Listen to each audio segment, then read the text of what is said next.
Hey guys, I am finally back with an update on life after surgery. So I know you guys didn't hear from me for a while, but I wanted to give you guys accurate information in my terms of accurate information of what happened to me and my journey, and hope that it can probably help someone if they want to take the bariatric surgery, or if you thinking about taking it, or if you already took it and don't really know which ways to turn. So if you guys don't know me, welcome to my channel. My name is Ariel, and I've recently took the bariatric surgery. I took the bypass. We have the bypass and we have the sleeve. I personally took the bypass because it was best for me, due to that I had some underlying conditions of severe acid reflux, like gastritis in the stomach. So they didn't really recommend me to take the sleeve for that matter. We're going to talk about life after the surgery. My surgery date was April of the 25th of 2022. And so yeah, leading up into surgery date, I had to do the two-week diet. You have to shrink your liver. If you don't know what that means, your liver has to be a certain size in order for them to move it out the way. And then when they move it out the way, they could better see your intestines and your stomach, so that they can better operate on you. If you don't do the diet correctly, then you have to postpone and get another surgery date. So I wasn't trying to risk that, but I will say I did have gastritis. So prior to me having gastritis, I already weighed about 220 pounds. When I got on the gastritis diet, which is pretty much the surgery diet, you can't really eat nothing with acid, period. That means like no ketchup, no tomato sauce, really no chips, what else? Nothing, like no soda, no candies, no hamburgers. Like, it was just bad. Like, you really couldn't eat nothing. Like, it was worse than the bypass diet for sure. But due to that, I had to get on, when I was on that diet, I would say that I lost a total of, I want to say roughly about, I was 220, and when I weighed in like a week before the surgery, no, the day of the surgery, I was 184. So I was on the gastritis diet for about, I'm gonna say consecutively, at least 2 good months, because for the longest time I didn't know what was wrong with me. I didn't know how to deal with it, and I wasn't getting answers until I went to a specialist, and they actually like set me down and told me what it was, what it's gonna take, and all of the things. But eventually my surgery date came up, and I was super excited about the surgery because I didn't want to deal with the gastritis no more. Like, I was done with it. I've never took a major surgery in my life before, and I just felt like now was honestly the time for me to take it. Like, I just told myself in my head, I'm gonna close my eyes and I'm just gonna go to sleep, and when I wake up, it's gonna be done. And I really had to tell myself that throughout the surgery, because I mean, I wasn't letting fear get in me, but it's always a chance that something could go wrong. There's always a chance that you won't wake up. So, you know, that's what I went in there with that attitude with. But what I will say is that I was 220 on the gastritis diet. On the day of surgery, which was April 25th, I weighed in at 184 pounds. Now, that is 36 pounds down than I was. So I saw my surgeon, and at the time I was probably like 186 or 187, and he looked at me and he was like, oh my God. He said, you lost so much weight. And I said, thank you. I said, it's honestly because of the gastritis diet. It's like, I've been eating watermelon, berries, and like just staying away from any and everything. Like, I didn't want to risk nothing. But I said, oh my God, I have to tell you something. You know, I ate some White Castles. I slipped up because the liver scrunch diet is like a week or 2 weeks before the surgery. So it's a strict diet that you have to follow, but we will get on that. But however the case was, I told him that, and he looked at me and he was like, don't worry about that. He said, I can definitely do surgery on you. So what I got from that, because it was still a little fear, like, what if he don't see the liver? What if like something goes wrong? Like, I should never ate that White Castle. But I was like, girl, this is why you taking the surgery. And I was like, but it was so good. And you know, I'm still happy I ate the White Castles. I ain't gonna lie, but you know, I'm just saying that overall the White Castles was good though. Either way, we're off the White Castles. We're off. But I did do that, and he said that he can definitely do surgery on me. But what that led to was me straight panicking. Why did you panic? Because I just thought, even though he told me he could do surgery, I just thought that something was going to be wrong. You couldn't tell me. I called the lady like, do you think, because she called me a day before and was like, I need you to stay strict on the liver diet because, you know, a patient just got denied today or whatever like that. So I'm like, oh, this is all I need to hear. So my hands went up in the air, started praying, everything.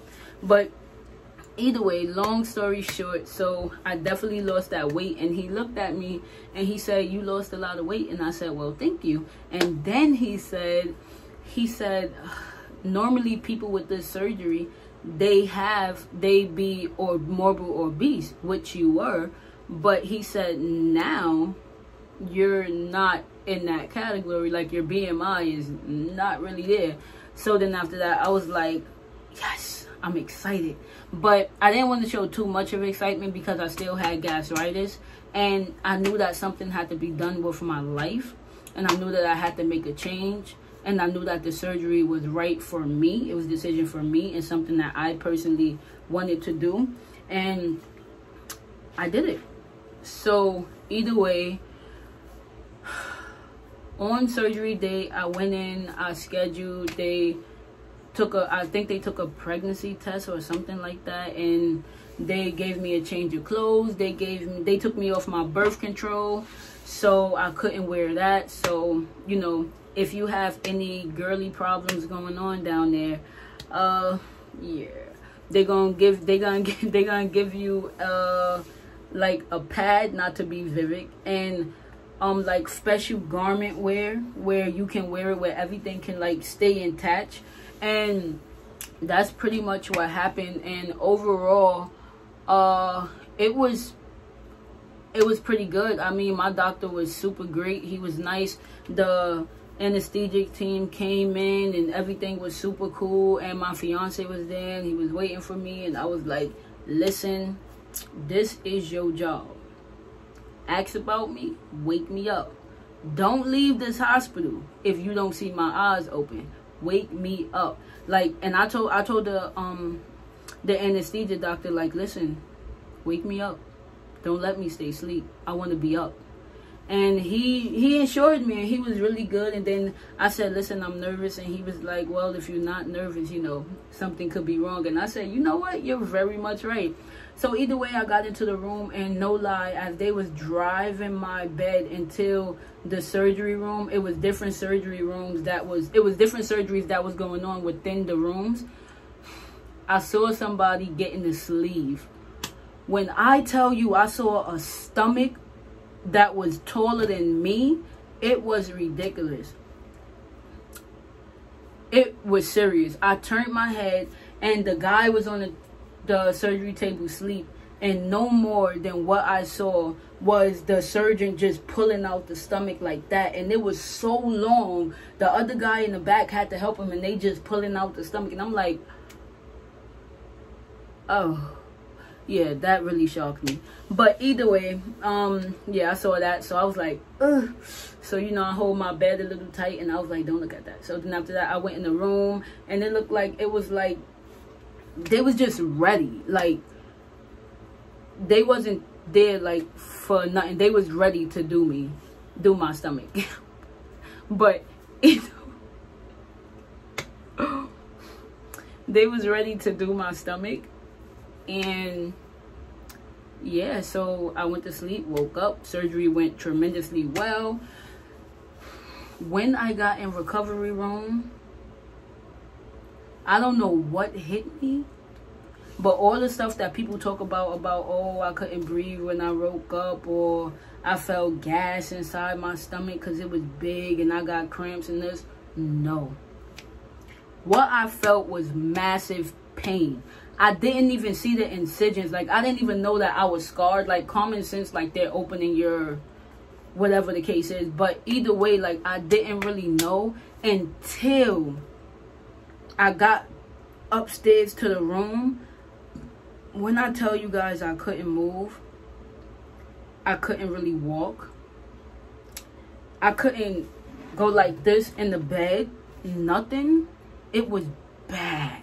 Like, right away, they had to start me on oxycodone. It was horrible. That pain for the first day was miserable, and I still didn't see the incision. When I got up and I saw the incisions, I said, wow. I said, oh, my God.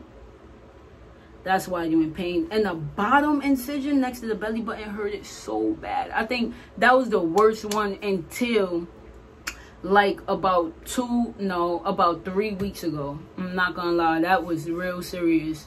That pain was for real. But either way, like, I did have, like, a kind of screw up. And I know that they always explain to take your...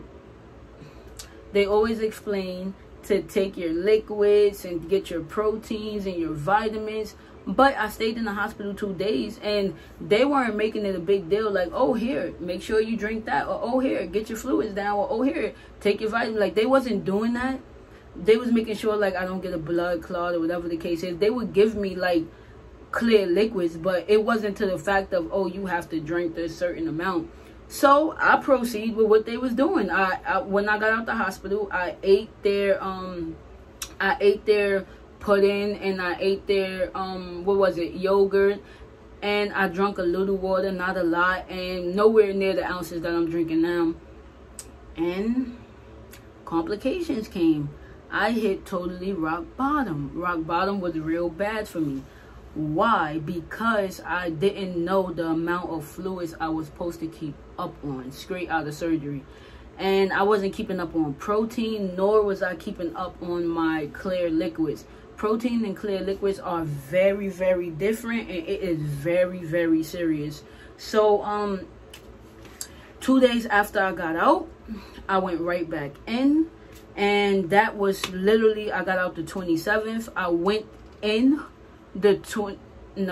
I went in like the 29th of April, got out on May 5th, and I was admitted, and my heart rate was so high that they couldn't even take it down. Like, it had to go down on its own. But they sent me to the surgery floor because they wanted to, like, monitor me and know what's wrong. Like, I was so dehydrated. I was dizzy. I was weak. I couldn't really, like, walk. I was, like, I could have talked, of course, but, like, it was just, like, my eyes was kind of a little blurry. Like, I was just, like, kind of out of it. Very much so out of it. And it was the worst feeling that I've ever felt in my life.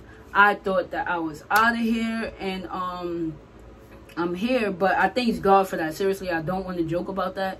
Because, no lie, that was really, really, really tragic. And I don't wish that none of you guys go through it. And I hope that someone would have gave me that type of advice when I went in. You know, like, hey, right after you get out, do this, do that. Because had you would have known, it would have been different. You get what I'm saying? Because, yeah, I was, like, feeling like hurt and pains or whatever, but I'm not gonna sit here and say, like, I feel like people kind of overrate it when they say, oh my God, I'm full, I ate 1 scoop, oh my God, I'm full. No, it's definitely not. No, that's not true. You're not full off of 1 scoop. You definitely gonna need about 6 or 7 scoops. You definitely can drink your water. You're definitely not full. And it's that, like, at the end of the day, the surgery went well. It was a beautiful job, but the dehydration was a huge problem. They had to give me about 10 IV bags. They had to give me some vitamins and minerals inside my body. About 4 bags of that. They kept on shooting me for blood tests. So it was really serious. And I tell you guys my story because a lot of people cut theirs out. and I want to give you guys the real on what particularly happened. So prior to surgery date, like I said, April 25th, I was 184. That's what I weighed in at. I am currently a month out. Going on, when it goes to June 25th, I will be 2 months, but I lost a total of 26 pounds, I think 26 or 24 pounds. I am now 160. My goal weight is 134 pounds. Would love if I could be there, because if you guys follow my channel, you know that I was there before, and it was really a journey. So I just wanted to throw that in. And when I was out the hospital, I honestly just stayed on my liquids. I was actually, instead of the dietitian, like, yeah, you could follow that guideline that they give you, like it's a little PowerPoint sheet or whatever, but that guideline really doesn't tell you all the key pointers. Like, it tells you what clear liquids are, right? But and it tells you what you could eat on stage 1. It gives you like 5 examples of foods that you can eat probably on stage 2. It says soft diet, so you can eat eggs and you can eat stuff like what is it, cream of wheat. But we need other options. Like, so I was drilling my nutritionist, like, okay, so now what can I do? How much ounces should I drink a day? And she said, well, 54 if you could, I guess 64, somewhere around that nature. And now I'm drinking like 55 ounces, 67 ounces just of clear liquids. I drink the Gatorade Zero. I drink Powerade Zero. I drink, of course, electrolyte water. Another thing that they don't tell you, they'll say, oh, just keep your fluids up, you can drink water. No, especially when you get in the bypass surgery, I will say, because they cut in our intestines, our smaller intestines, and making it smaller, you want to drink electrolyte water, because what electrolyte water has in it is all the minerals and the electrolytes to power your body up, to keep you going. If you don't, I was drinking regular water for a period of time and it wasn't doing nothing for me. But when I drank the electrolyte water, it really was like, it just wakes you up in a way. Like, you ever took like a vitamin shot, like a vitamin shot booster, and you're like, you're up, you're running. That's how the electrolyte water is. But you need the minerals in your body. Proteins is also very freaking important. Your vitamins are very, very, very important. Another thing that they said that I personally didn't experience, they said hair loss was a big thing. I didn't experience hair loss at all. I'm knock on wood, but I mean, again, I thank God for that. But I didn't experience hair loss, so I'm really comfortable with that. The worst thing that I can say that happened to me was the dehydration part.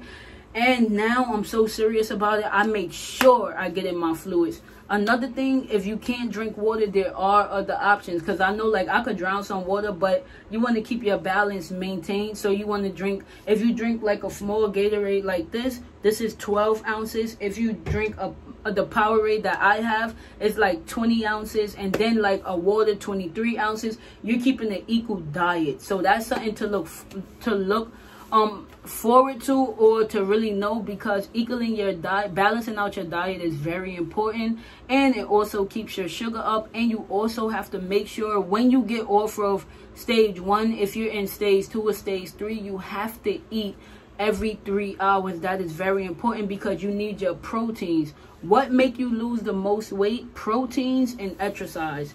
Very important. One other thing I experienced, though, I experienced low sugar, and it wasn't fun. My sugar was 80 something. It was, what was it?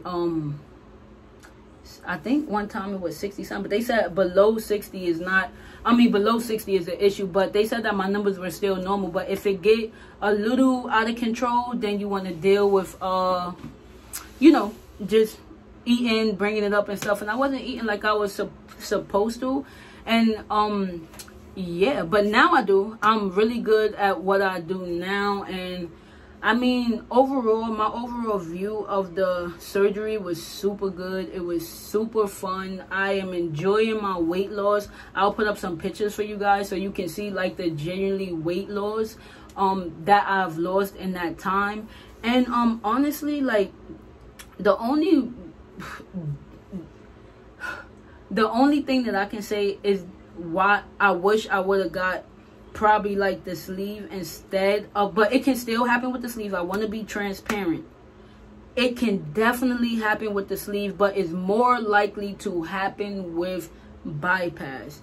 The dumping syndrome is another thing I feel like they downplayed to me, because they just said, oh, be careful, don't eat no sweets because you can get dumping, but it's not a big deal, just stay away from those and it'll go away. You know, the symptoms of dumping is this, that, and the third. You know, they talked to it. They didn't really tell you the real on it. Like, hey, dumping syndrome is no joke. You catch dumping syndrome, your heart rate could beat fast. If you catch dumping syndrome, you can faint, you can sweat, you can get cramps, you can diarrhea, throw up, vomit. It's so much things that you can do. Do dumping syndrome go away? No, I did not know that. Some people say, oh, temporarily in 3 months it'll go away. Yeah, but there's no real sign that dumping syndrome ever goes away. In fact, if your dumping syndromes get even worse, I experienced it, I think, 2 times. 2 times. One time I honestly didn't know. My sister bought me a pudding and we thought that there was no sugars in it, but unfortunately it was, and it said, I think, no sugar, and it was. And when I tell you, I didn't tell none of them, but in 15 minutes I got up and ran to my bed and just laid down and started holding my heart because it was beating so fast. Like, I've never experienced that. It was, and it was like, oh my God. That's the first time. The second time was when I was talking to somebody and I ate my chicken way too fast. I was eating chicken, I ate it too fast, and it kind of got like, kind of just went down wrong. I didn't chew or any, like, I chewed, but you know, that quick yum yum. So that's what that was. And pretty much, yeah, 15 minutes later I experienced some bad cramping. I'm talking about worst cramping that you ever had in your life. Like, I couldn't even walk. I was like grandfather walking. I was like, it was bad. But either way, that's the second time. But yeah, I wish they was more transparent with dumping syndrome. But overall, I think that the surgery was a huge success. If you guys want to know like anything else, I'll keep you guys updated on my weight loss for sure. So I'll be doing another video like probably close to the end of the month or my second month, just to like let you guys know what I'm into. And yeah guys, so I hope I taught you guys a little bit about my afterlife after surgery. And I am unfortunately a month and some change in, and I am on stage 4. So I am super excited about that. If you guys don't know what stage 4 is, that means that that's the stage where you can eat. And you can eat. And I am super excited about that. So, guys, yeah, if you like this type of video, just like, comment, subscribe, and your girl is out. Bye.